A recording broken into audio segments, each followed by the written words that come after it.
They love to throw it in your face. The Constitution said black people were only 3/5 of a human.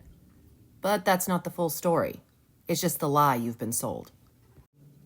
Because what the 3/5 compromise really reveals is how slavery and power were baked into the foundation of America, and how both sides were willing to compromise on liberty itself.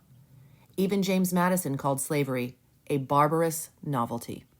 Picture this. It's 1787. The Articles of Confederation are failing. The founders meet in Philadelphia to draft a constitution, but there's a problem. How do you balance power between the North and the South? Delegates, like Gouverneur Morris, openly called slavery a nefarious institution. But Southern states wanted to count enslaved people towards their population, not because they believed in equality, but because more population means more power. Northern delegates pushed back. You treat them like property. You don't get extra seats from that. Delegates from Massachusetts and Pennsylvania refused to accept that enslaved people could be used to inflate political power. So they cut a deal. For every 5 enslaved people, only 3 would count towards a state's population. This wasn't about personhood. It was about political leverage.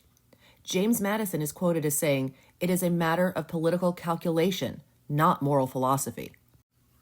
The Constitution doesn't actually say the word slave, but it makes slavery constitutional, buried in the math, buried in the compromise. The 3/5 compromise gave the South an edge, stacking the House, tilting the Electoral College, and handing the presidency to slaveholders for decades.